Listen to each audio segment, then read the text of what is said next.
Bien, entonces con todo esto que nos estás contando, nos das paso a hacer la siguiente pregunta. ¿Qué es el umbral tecnológico? Cuando desencarnamos o morimos, ¿dónde vamos? ¿Es algo, por ejemplo, parecido a la película Más allá de los sueños? Bueno, vamos a definir. El umbral tecnológico empieza que el concepto se está equivocado. El umbral en verdad es el hiperespacio, como ya lo comentaba. Entonces el hiperespacio es una frecuencia que existe entre una frecuencia dimensional y otra dimensión. Hay un vacuo, un vacío. En ese vacío, estos seres desarrollaron la tecnología, la condición de crear vida, boyas de energía en el vacuo donde colocan planetas, naves y lo que quieran dentro.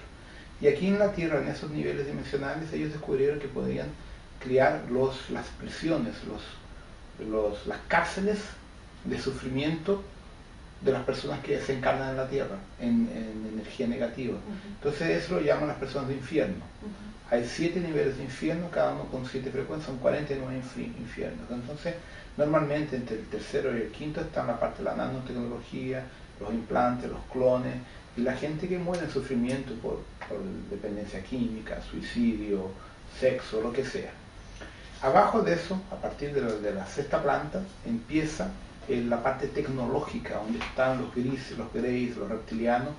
Entonces eso no es un infierno como las personas lo pintan, pero de cierta forma para quien está en esa energía es que está sufriendo dentro de sus creencias religiosas del diablo, de la cosa tal. Entonces esos lugares son regidos por Asmodeus, Leviatán, Satán, Marduk, y muchos otros arquidemonios que aparecen en la Cabala hebraica y en otras líneas antiguas de religiosas del pasado. Entonces lo que pasa, cuando una persona humana a nivel físico desencarna, muere, con una energía psíquica de culpa, de miedo, sentimientos desarmónicos, por sus propias creencias espirituales, ella entra en la frecuencia del umbral o del purgatorio y queda presa, atrapada a las ciudades de esa regencia. Ese ser, cuando desencarna, queda presa en ese local, los kiumbas, los directores que organizan, que cuidan de esos locales, les traen material genético, sangre, y le hacen los clones, le hacen 12 clones a cada alma que va a parar allá. Esos 12 clones son llevados al umbral tecnológico, a las naves interdimensionales, que tienen a ver con las abducciones de las personas físicas de acá. Y así obligan a las personas a volver a reencarnar para que queden presas, atrapadas en ese proceso. Y eso hace con que la gente encarne 100, 150 veces. O sea que toda la maquinación esta en realidad es para mantenernos presos una vez más a la rueda. Exactamente, por eso es que uno hablaba de la película Matrix. Sí, sí. Que es la misma cosa, solo que en otro nivel mucho más complejo y serio. Entonces, los mismos seres que controlan el umbral tecnológico, los grises, los llamamos de Shopats, son los que coordinan todo. Los Shopats son el mando en la pirámide de comando que controlan los reptilianos, los grises, los zetas, que son los que están involucrados con los Illuminates, el sinistro gobierno secreto a nivel mundial, y todas las organizaciones secretas, inclusive escuelas herméticas también. Están todos involucrados en eso. Entonces, los políticos, los empresarios están presos y no saben porque tienen los famosos intrantes dentro de su estructura molecular. ¿Qué es? A nivel conciencia. ¿Qué es un intrante? Un intrante es un acompañante extrafísico interdimensional, que puede ser un reptil, un zeta, un gris, lo que sea, que te controla tus emociones, tus sentimientos para que tú quedes preso a la matriz de control y no puedes iluminarte y ascender a tu propia luz. ¿Estamos hablando a un nivel físico o a un nivel psicológico? Físico y psicológico. Ellos actúan en los dos niveles. Actúan tanto a nivel extrafísico, pero dentro de tu nivel físico-psíquico. Muchas de las visiones que las personas tienen, yo he visto maestros así, no son maestros. Son grises o los reptilianos que se disfrazan de maestros para inducir a las personas al fanatismo, por ejemplo. Un poquito más adelante te haré preguntas sobre eso. Entonces, claro, cuando una persona desencarna y va al umbral, se le hacen 12 clones, como has dicho. ¿Cómo podemos recuperar toda esa parte? Porque eso nos acompaña para nuestro proceso de ascensión. Que ahí es el trabajo que yo vengo desarrollando allá. Primero, despertarle la conciencia a las personas que eso existe. Es el primer tope. Una vez que entienden que eso existe, desarrollar los trabajos con la cura cuántica, con el Orisha Reiki y con el Melchizedek, Boronandek, para crear mecanismos, trabajos de limpieza y de neutralización de esos clones y de esos entrantes y de los contratos que las personas tienen. Pero cuando se hace ese trabajo, desarrolla un despertar de conciencia a los pocos. Entonces eso lo monté a través de los cursos que yo doy, varias partes, y una parte está en el Reiki and Ron, que empieza a desarrollar a la persona el entendimiento que hay otras estructuras. Por eso que he escrito tantos libros, ¿ya? Porque ahora estoy en un proceso de traducción de los libros para el español, de portugués de Brasil, que yo escribo en portugués, y algunos ya están en inglés, pero todavía no los he publicado. La pura cuántica está en inglés, por ejemplo, ya está listo, no lo he lanzado, pero quiero, como el libro Comandos Estelares, ese libro va a ser bien importante que explica todo este proceso. Como seres co-creadores que somos, haciendo referencia a la película de Más allá de los sueños, nosotros entonces podemos crear nuestra futura realidad de desencarnación. Sí, exactamente. La película es muy buena, la encuentro fantástica porque muestra la co-creación. Él co-creó un paraíso. Cuando murió fue al paraíso que co-creó con su alma gemela. Y él vivió eso, pero ella, con todo su sufrimiento de perder los 2 hijos del propio marido, entró en el proceso del suicidio y por las creencias religiosas que el suicidio es un pecado, ella fue para el valle de los suicidas, al más profundo sufrimiento, en que tú renegas tu parte divina, tú negas a Dios dentro de ti, por eso va a ese nivel. Entonces, las personas co-crean el futuro. Por eso las personas están presas a la rueda de samsara también. Por ejemplo, muchas personas que no tienen dinero co-crean tener dinero. En la próxima vida quiero ser millonario, en la próxima vida quiero tener una Ferrari, un Porsche, una Maserati, en la próxima vida yo quiero tener el hombre más precioso del planeta o la mujer más linda del planeta. Entonces uno va co-creando cosas, necesidades materiales o emocionales que te obligan a quedar preso a la rueda de samsara para volver a encarnar. Claro, y nos damos cuenta, ¿no?, que tendría que ser en esta vida donde tendríamos que estar en la co-creación. Justamente. Entonces, esa forma de co-creación te induce a tener que volver. Cuando tú co-crees, por ejemplo, un mundo mejor, un mundo de igualdad, sin dinero, una economía distinta, diferente, no hay el dinero, hay los créditos, es distinto. Un mundo bonito, armónico, todos son bellos, todos tienen derecho a todo, eso no existe aquí. Entonces esa co-creación te lleva automáticamente a otro planeta, a otra realidad paralela. No necesariamente otro planeta, pero a otro nivel de conciencia, que no es este. Entonces tú no tienes que volver acá, tú vas al próximo. Esa era otra pregunta. ¿Puedes hablarnos de las realidades paralelas, las dimensiones? Puesto que en cura cuántica somos, bueno, cura cuántica, lo que es la cuántica en sí, somos seres multidimensionales. Sí, mire, hablar de dimensiones, primero tenemos un problema, un fallo muy grande aquí, porque nosotros no tenemos un parámetro de física que explique lo que son las otras dimensiones. Tenemos 3 dimensiones, altura, largura y profundidad, que es lo que uno entiende como la tercera dimensión, que es un equívoco enorme, ¿ya? Porque cuando uno ha tenido experiencias de proyección fuera del cuerpo, uno se da cuenta que hay altura, largura, profundidad y algo más. Entonces nosotros estamos en una realidad multidimensional, no somos 3D. Pero como no tenemos el parámetro para comparar con otros niveles, uno dice es 3D.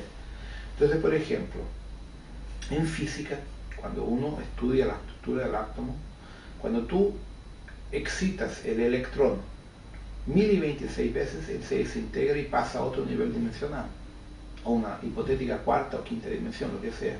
Entonces sabemos a nivel de física que cuando tú excitas la materia, ella sale de esta frecuencia y entra a otra frecuencia. Entonces, en verdad las dimensiones son diferentes frecuencias, ¿cierto? Es simplemente eso. Que va en función de tu vibración. De tu vibración personal. Entonces, en las otras realidades paralelas, que son otras frecuencias de dimensiones como hablamos nosotros, existen varias vidas. Tenemos, por ejemplo, las colonias, como la película brasileña Nuestro Lar.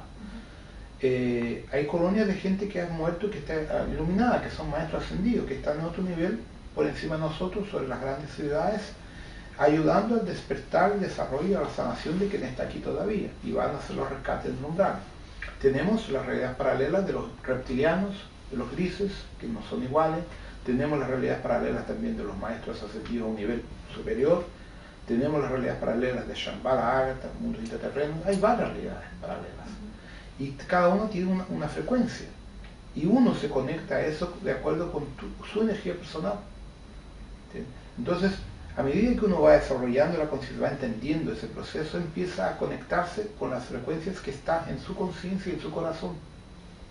Entonces, una forma de defendernos hipotéticamente de estos ataques, de todos estos seres, Anunnakis y demás que están en otra vibración, subir nuestra vibración, y de esa forma estamos más amparados. Sí, es salir de la frecuencia de la polaridad del bien o del mal. Cuando uno sale de esa energía y entiende que todo es un juego de ajedrez cósmico, tú sales del confronto, entras a otro nivel. En ese otro nivel tú empiezas a trabajar lo que Jesús enseñó, el perdón, el amor. Entonces tú no entras más en confronto, en atrito con estos reptiles, con estos seres. Ellos tienen el papel de ellos en relación a quién está en su energía. Cuando tú despiertas, tú sales de esa energía, vas a otro patamar de energía y no tienes más problema con ellos. Pero también es cierto que ellos manipulan tu entorno para bajar tu Sí, vibración a nivel de alimentación, psíquicamente. Sí, pero tampoco nos adelanta confrontarlos. No, evidentemente el confronto. No hay cómo. Es siempre mantenerte, ¿no? El resto vivir, resto pensar. Justamente, porque en el confronto ellos ganan, pero si tú partes para el recto vivir, recto pensar, recto sentir, intentar tener una vida equilibrada, ellos no llegan a ti. Con todos estos cambios que estamos teniendo sobre el despertar de la conciencia, todo esto que estamos hablando, el concepto de la nueva energía, ¿qué tiene que ver todo esto también con la era de oro de Saint Germain? ¿Qué nos puedes decir de esto? Bueno, eso es un tema delicado porque la nueva era de Saint Germain es un marketing de los esotéricos. En verdad, ese proceso empezó en el año que la asumió, en 1957, que fue el año de Geofísica Internacional del planeta. Y en ese año cambiaron ciertos parámetros de la Tierra en el plano de la espiritualidad.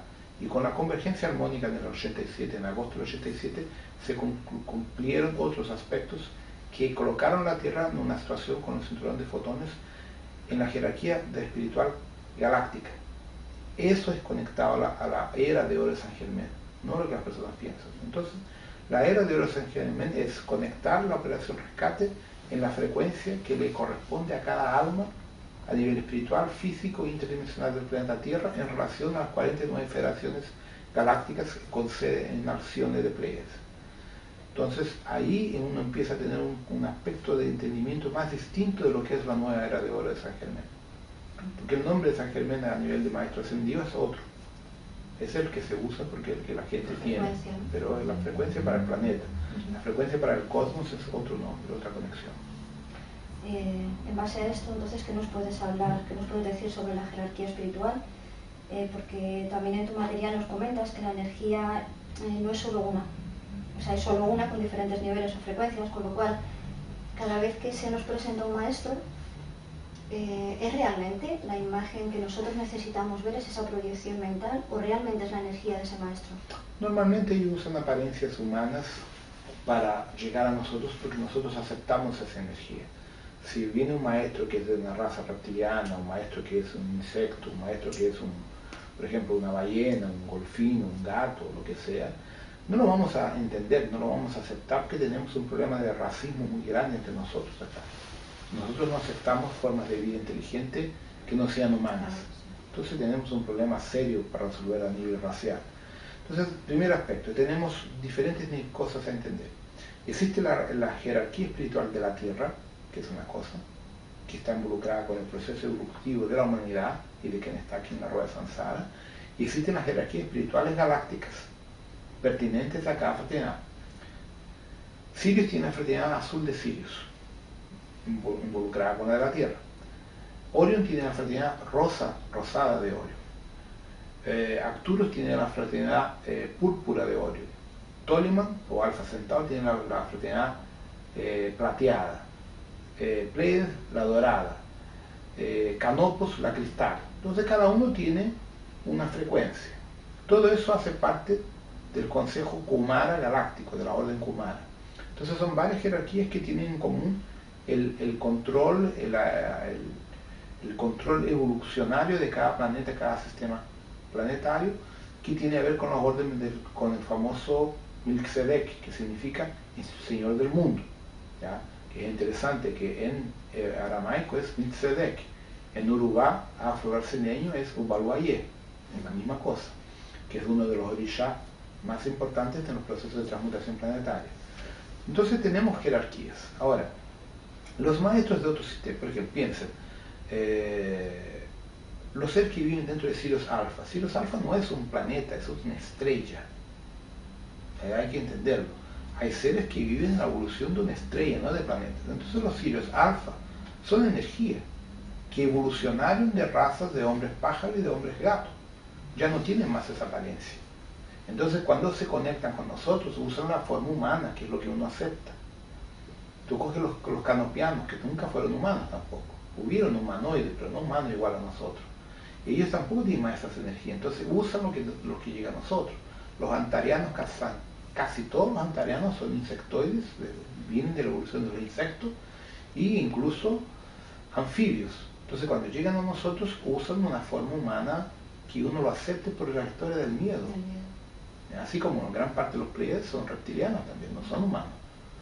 Entre el 73%, el 75% de la población galáctica es de orden reptiliana y insectoide. La parte humana, adámica, como uno lo entiende, no llega al 12% de la población galáctica. Antes estábamos hablando también de los reptilianos, ahora vuelves a comentar que una mayor parte de la población es reptiliana. Como los estábamos mezclando con los Anunnakis y demás, ¿cómo podemos, los reptilianos, en qué nivel, digamos, evolutivo de conciencia pueden estar? ¿En el plano de la luz? Hay de todo. Hay reptilianos de la luz ascendidos, Kumara, con energía de Cristo Mika, muchos, y hay reptilianos de energía del anticristo, de energía de Añotak, de Satán, Marduk, que son los que controlan acá, que son esclavos de los Shapats. Entonces, es la misma cosa decir que todos los humanos del planeta son gente buena, no es verdad. Entonces hay de todo, hay humanos buenos y no buenos, hay reptiles buenos y no buenos, hay insectos buenos y no buenos. Entonces eso es un tema delicado, porque yo sé que muchas personas le tienen miedo, le tienen fobia a los reptilianos, a los insectos, entonces no admiten que un ser de esa raza puede tener más tecnología y más desarrollo espiritual que nosotros. Es un problema interno racial. Y hablando de conceptos, ¿nos puedes hablar de los conceptos de la luz y de la no luz? La luz define, ama al próximo como a tú mismo. No le hagas jamás al próximo lo que no te quieren que te hagan a ti. Amor incondicional. La no luz es control, esclavitud. Se te vampirizan, te esclavan, te esclavizan y usan tu energía a lo máximo. Te controlan. Es la esclavitud. Entonces nosotros estamos evolucionando en esos dos lados, porque en una encarnación tú fuiste una persona buena, en la otra no fuiste bueno. Entonces eso es un juego de aprendizado interno de cada alma, independiente de la raza que esté ocupando. Pero en principio la luz ofrece el camino del amor y la no luz de la esclavitud. Es más o menos eso los dos parámetros, de una forma bien sencilla de explicarlo. También un poco de aceptación, ¿no? Claro, es también cómo cada uno acepta ese proceso dentro de sí propio. Y de reconocimiento, ¿no? De que en otras vidas hemos podido estar en el otro lado. ¿Sí? Para identificar, porque para que exista la luz tiene que existir la no luz. Y para saber que en esta vida queremos estar en la luz, en otras vidas hemos tenido que estar en el otro lado, ¿no? Sí, para que esto poder... Eso se llama crecimiento, evolución. Cuando canalizamos, ¿cómo podemos identificar la fuente de la que provienen las canalizaciones para que no entren hologramas? Es un tema muy delicado, porque las canalizaciones son captaciones psíquicas de los niveles sutiles, inmediatos a nosotros. Algunos son más ajenos, más distantes, otros no. El problema es que la canalización es en principio una capacidad psíquica de escuchar, de captar seres a nuestra vuelta que nos están mandando una información. Pero la canalización muchas veces se confunde con la vanidad, con el ego, la vanidad personal que las personas tienen de querer ser algo mayor de lo que son. Entonces por eso es que muchas veces es dubia la información. Y la cantidad de hologramas que uno ve están justamente pertinentes a la vanidad de cada persona. Y cuando las personas son muy vanidosas ellas se dejan llevar por informaciones que no tienen sentido. Un canal que está realmente centrado en su centro de equilibrio, él filtra la información, no la repasa de inmediato, la filtra porque tiene que entenderla, codificarla de una forma que ella no vaya a ser desvirtuada, no vaya a ser usada de forma inadecuada. Entonces la jerarquía de la luz jamás informa, anuncia catástrofes y grandes cambios. Porque para la jerarquía de la luz, uno estar vivo, estar muerto, no significa nada. Porque lo que es inmortal es el alma. Entonces jamás la jerarquía de la luz va a dar una información que genere pánico, pavor en las personas. Y es lo que más uno ve en internet. Por lo tanto, el 90% de las personas canaliza hologramas y seres del otro lado que quieren generar el miedo dentro de la propia espiritualidad. Esa es la parte triste o crítica del asunto de la canalización. Cómo uno sabe lo que está canalizando, es muy delicado. Entonces, cuando son informaciones armónicas, sencillas, equilibradas, son informaciones correctas. Pero cuando son canalizaciones que te colocan las personas en choque, en atrito, en miedo, eso no es correcto. No es de la jerarquía de la luz. Esa es una forma más. Entonces, podría ser que la canalización en ese momento no estuviera siendo a través, digamos, del cardíaco, sino que estuviera a través del psíquico. Del psíquico, ahí entra el problema de la vanidad. Que por el cardíaco tú filtras más lo que es armónico de lo que no es armónico. Cuando tú estás solo a nivel psíquico, tú coges el holograma y no te das cuenta de la energía que está ahí presente en eso. Eso va en cuestión de la vibración también. De la frecuencia de cada persona, exactamente. Entonces, de acuerdo con la energía de cada persona, lo que él capta. ¿Qué nos puedes decir del Cristo interno? ¿Qué es el Cristo interno? El Cristo interno es la conexión de tu cardíaco, de tu llama trina, con la armonía del cosmos. El Cristo interno es cuando tú eres resonante con la armonía cósmica. Entonces recibes la energía del cosmos y la energía de la tranquilidad, de la armonía y consecuentemente de tus hermanos espirituales, tus maestros espirituales que están en esa frecuencia. Entonces tú eres un receptor de esa energía y ahí consigues canalizar una energía muy, muy armónica. Comentas la llama trina, ¿para qué sirve? ¿Cómo podemos activarla? ¿Cómo se puede? ¿Hay algún tipo de medir nuestro nivel energético en llama trina? La llama trina es un átomo, una partícula de conexión taquiónica. Es un portal de conexión con los patamales superiores. Ahora, desarrollar la llama trina es un entrenamiento interno, es un trabajo interior de armonización, de meditaciones, de armonizarse, equilibrarse, ¿ya? Estar tú contigo mismo, aprendiendo a reconocerte, aprendiendo a neutralizar nuestro ego, nuestro miedo, nuestra culpa, nuestra rabia, nuestros rencores, nuestros procesos personales. Ahí tú entras en contacto con tu Cristo interno. Entonces, en cuanto la persona busca afuera, jamás va a llegar a su Cristo interno, nunca. ¿Qué diferencia hay entre instinto e intuición? Es delicado. La intuición es un segundo plano. Primero viene el instinto. Nosotros como estructura biológica animal tenemos en primer patamar el instinto natural, que cuando uno lo desarrolla más a nivel psíquico se transforma en intuición. Por eso que es muy difícil de separarlo. Es un hilo. Pero básicamente la intuición se desarrolla cada vez más cuando tú trabajas tu interior, trabajas tus capacidades psíquicas. Entonces tu intuición crece en capacidad de desarrollo y pasas a tener una capacidad intuitiva mucho mayor de lo que tiene una persona normal. Por eso es que los dos se confunden mucho. ¿Cómo diferenciamos la intuición? ¿Qué es en sí la intuición también? Mira, desarrollar la intuición, yo creo que se desarrolla en contacto con la naturaleza, la experiencia que yo he tenido.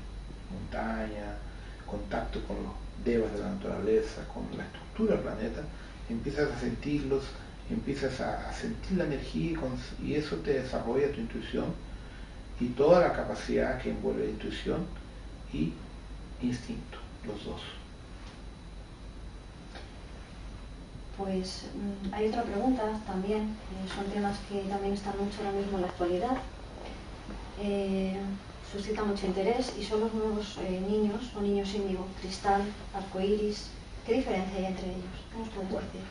Bioquímicamente, hasta donde sabemos, hemos descubierto, y la gente que ha colocado informaciones científicas, una persona común tiene 20 aminoácidos conectados entre los 64. Un índigo en principio tiene 24. En la secuencia viene el cristal con 28, después viene el esmeralda con 32, y ahí una secuencia. El arco iris es una ilusión, porque teóricamente tendría que tener por lo menos 38, 40 y poco aminoácidos conectados. Entonces, en principio hay un factor muy delicado aquí. Hay una fiebre de niños índigos, lo que es una gran mentira, porque ¿qué pasa?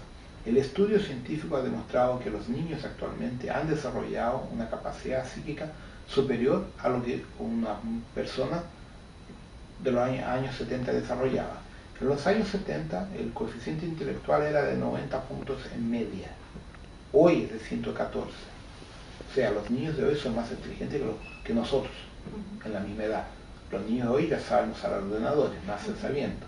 Entonces los niños de hoy están psíquicamente mucho mejor desarrollados. Pero lo que pasa, a nivel del planeta todo, tenemos un grave problema que son las infecciones. Entonces los estudios que se han hecho en Brasil, así a nivel de personas que yo conozco, que son científicos, son profesores, doctores, la mayor parte de los niños que tienen hiperactividad no son índigos, están contaminados con vermes, oxiurus y otros problemas vermes, alimentación, infecciones. Entonces eso genera hiperactividad.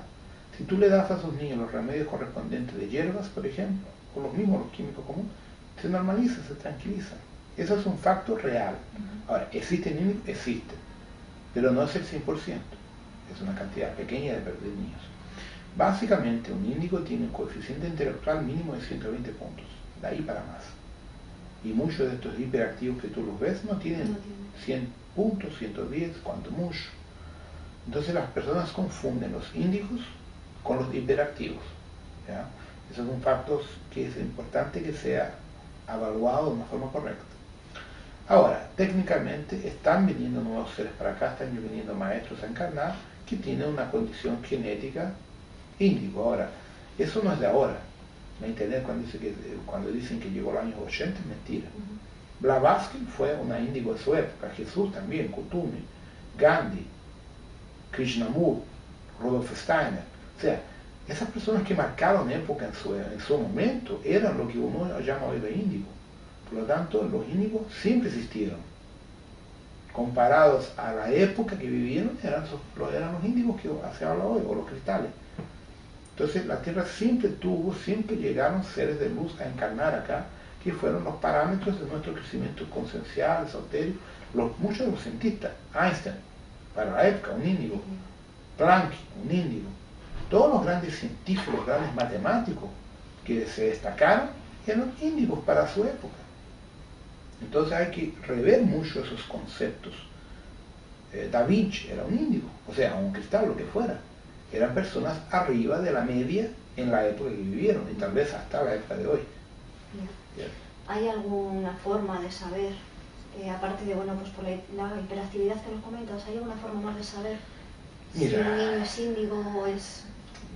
Por ayudar un poco a los padres a saber. Es muy complicado eso, porque en verdad yo creo que primero falta mucho contacto, mucho diálogo entre un padre y un niño hoy en día. La educación está muy complicada. Los niños hoy son mucho más exigentes a nivel de conocimiento que éramos nosotros en nuestra época. Entonces es un tema delicado que es complejo, porque independiente del hijo, de un hijo de nosotros ser índigo o lo que sea, es nuestro hijo, o sea, hay que amarlo de la misma forma, si es o no es, no importa. Entonces lo que pasa es que tenemos que aprender a, en vez de ser el modelo de nosotros que uno era sumiso al padre, a los padres, hoy el padre tiene que tener un papel de amistad, ser amigo antes de ser padre o madre de un hijo. Entonces el papel de la amistad pasa por la conversa, el diálogo, estar siempre conversando, teniendo contacto de amistad, en que el hijo tenga confianza en el padre y no miedo del padre. Ese es el primer paso. para empezar a tener un trabajo de educación diferenciado en que estos niños tengan el apoyo materno-paterno equilibrado y no el miedo que normalmente se tiene. Hay que cambiar muchas cosas en la educación. En verdad nosotros estamos usando un modelo de educación fracasado de 100 años atrás, ya no funciona. ¿Y qué consejos o cómo se podría cambiar de alguna forma esta educación para los nuevos niños? Cambiar esta educación es cambiar un modelo mundial, por ejemplo. Es un absurdo. Un niño hoy, por ejemplo, empieza a estudiar física, matemática, química, cosas que jamás va a saber en su vida.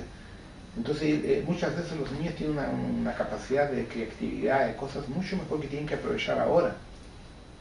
Si el tipo va a ser ingeniero, él estudia las materias de ingeniería a futuro, no necesita estudiarlo con 10, 12, 15 años de edad, no lo va a usar, lo satura. Entonces, su capacidad tiene que ser aprovechada en aquello que realmente es de su naturaleza y no obligarlos a estudiar algo que no funciona. Entonces, hay que cambiar muchas cosas y eso significa romper con los paradigmas de nuestra sociedad de los últimos 150 o 200 años. Eso no va a ser ahora. Porque eso se va a ser cambiado cuando estos actuales niños estén en el gobierno, estén en el poder de aquí a 20, 15 años. O sea, si se planta la semilla hoy, creo que de aquí a 15, 20 años vamos a tener un cambio en la educación a nivel mundial. En este momento es utópico, pero hay que hacerlo, hay que invertir en eso. Y parte de plantar la semilla ahora con estos niños. También hay otra cosa que estamos sacando con la conversación. Volvemos a retomar un pelín el tema de la manipulación alimenticia. ¿Qué está pasando con la alimentación en relación a los niños, la cadena del ADN? Porque claro, si se manipula de esa manera no se permite que el ADN evolucione, con lo cual... Sí, el problema es muy serio porque el primer enemigo en la alimentación de nosotros es el azúcar blanco refinado. Es el primer veneno porque él provoca varios problemas en la salud. Sin contar que él genera un proceso de hinchazo de las células y gordura mórbida, así como todos los químicos que le están poniendo hoy. Hay varios productos químicos en la alimentación que generan gordura mórbida y radicales libres. Entonces, eso realmente es muy delicado. Otro problema muy mayor en la alimentación es que esto hoy, por ser más cómodo y más barato, se le da de comer a los niños fast food, comida chicharro, que no sirve para nada, es pura química y no funciona. Entonces, el tema de la alimentación empieza primero. La contaminación es un aspecto, después viene la calidad de la alimentación. Entonces, esto tendría que ser estudiado, revisto por las familias, buscando, ¿saben?, en internet, lo que es tóxico, lo que no es tóxico, y empezar a hacer una separación de lo que es realmente bueno o no para cada uno. Porque es un tema que envuelve medicina, nutrición, los químicos, los biólogos, y muchas multinacionales. Entonces no es una área que yo conozca con profundidad. Sé que hay muchos elementos contaminantes realmente, y para los niños es muy complicado porque los dulces, las cosas dulces es donde está la química, la nanotecnología, básicamente. El arroz blanco, la porquería, pura química, la harina blanca. Entonces, si uno empieza a separar las cosas, tenemos que cambiar todas las bases de la alimentación también. Entonces, lo que los rusos descubrieron haciendo estudios del ADN de los niños índigos, los cristales, que si tú le das durante 7, 8 años, me parece, a un niño índigo, dulces, azúcar blanca, pierde todas las capacidades psíquicas que tiene. ¿Y no se vuelve a recuperar? No, se puede estar volver, pero tiene que dejar de comer un montón de porquerías, que son vicios. ¿Cómo tú le quitas a un niño el azúcar? Los dulces, los helados, el chocolate, todas las porquerías. Va en todo. En el pan blanco de la panadería tú tienes azúcar. Entonces, y si no tiene azúcar, tiene las hormonas. Entonces, por eso los antiguos decían que quien tiene tierra, que plante su propia comida, porque hoy llegamos a un nivel de contaminación absurdo. Es que incluso aunque quieras llevar una alimentación un poco más sana, ¿cómo lo haces? Porque realmente hasta la verdura está contaminada con tóxicos, la carne está hormonada, el agua está hormonada, entonces... Hay que empezar a buscar alimento orgánico, certificado, o quien tiene tierra que empiece a plantar su propia comida, la lechuga, el tomate, lo que sea, para disminuir la ingestión de contaminación, cortar muchas cosas. Entonces en las grandes ciudades es muy complejo eso. Ahora, ¿quién vive en el interior del campo? No hay problema. Yo en mi casa en Brasil tenemos comida totalmente, orgánica. ¿Ya? Tenemos empresas, hay gente que tiene empresas que te ofrecen en tu casa, por un valor que no es tan alto así, comida orgánica. Todo lo que tú quieras. Tú los coges, lo pones en el ordenador, es lo que quiero, todas las semanas te lo mandan. En Estados Unidos también. Aquí creo que en Europa también deben existir esos sitios. Es cuestión de buscar. También. Has comentado también que las chuches de los niños llevan nanotecnología. O sea, es una forma también de tenerles controlados. Sí. ¿Qué es nanotecnología? Bueno, la nanotecnología empieza con una palestra de Max Planck en 1954. Para que tengan una idea, a qué nivel estamos, en el año 1994, el equipo técnico de la IBM, en Zúrich, me parece, consigue construir por la primera vez el primer microscopio de tunelamiento nuclear de la historia, con la cual se sacan fotos e imágenes por la primera vez de un átomo y de su estructura interna. Ese aparato tenía la tecnología de la época de mover los átomos y hacer lo que quisieran, herramientas con los átomos. Entonces ellos ganaron el premio Nobel el 94 escribiendo con los gases nobles IBM. Una otra equipo que viene de esa, en el 2004, gana más otro premio Nobel construyendo una guitarra electrónica atómica que tiene 20 veces menor en diámetro que un hilo del pelo humano, con 6 cuerdas que tocan cada cuerda con 150 átomos añadidos uno al lado del otro. Esa guitarra existe, está archivada, lo pueden accesar, le dio más un premio Nobel. Desde ese momento, la tecnología de nosotros científicamente consigue mover átomos y construir aparatos que llamamos de nanotecnología. De eso entramos a los superconductores y a los metales, que empezamos a hablar ya de tecnología reversa, extraterrestre, hipotética, que no es real. Eso la tenemos hoy a nivel del ejército norteamericano y de las partes secretas de ellos. Tenemos hoy ropa de invisibilidad total, como el manto de Harry Potter, que existe. En YouTube hay varias imágenes de eso funcionando. Dicen que no existe. Entonces, eso es nanotecnología. Hoy, por ejemplo, tú le pones al hueso a una persona un rayo láser con 50 átomos proyectados dentro del hueso. Esos átomos se van juntando con el líquido sinovial de los huesos y tú tienes después un chip de metal dentro del hueso. Eso el gobierno secreto que llamamos tiene esa tecnología más de 20 años. Sí, pero entiendo que esa tecnología es de ayuda, ¿no? Entre comillas. La otra tecnología... Depende de quién la manipule, puede ser de ayuda o no, depende.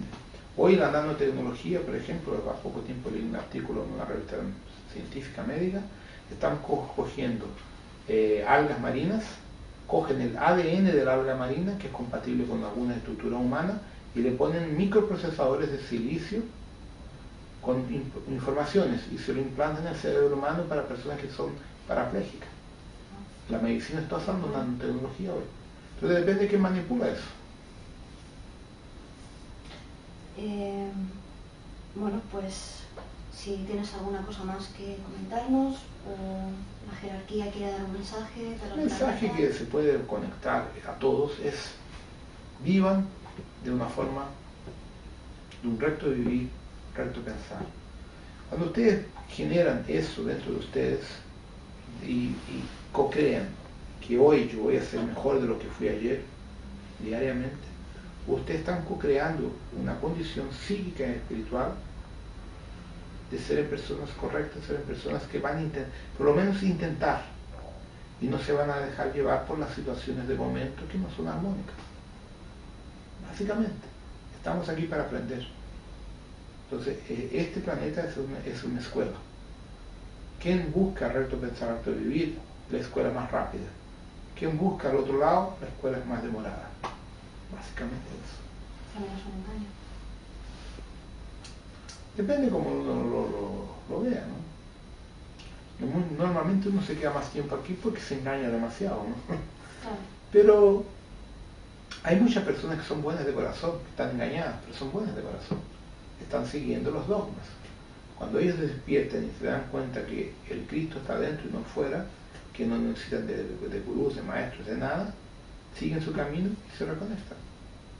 Entonces, a medida que una persona busca ser armónica y equilibrada, logra mucho más que la gente que tiene fanatismo. Simple es eso. Muy bien. Pues muchísimas gracias por acompañarnos y por toda la información que nos has dado. Perfecto. Muchas gracias. Yo que le agradezco todo. Suerte a todos, gracias. Queden en la paz de vuestro corazón.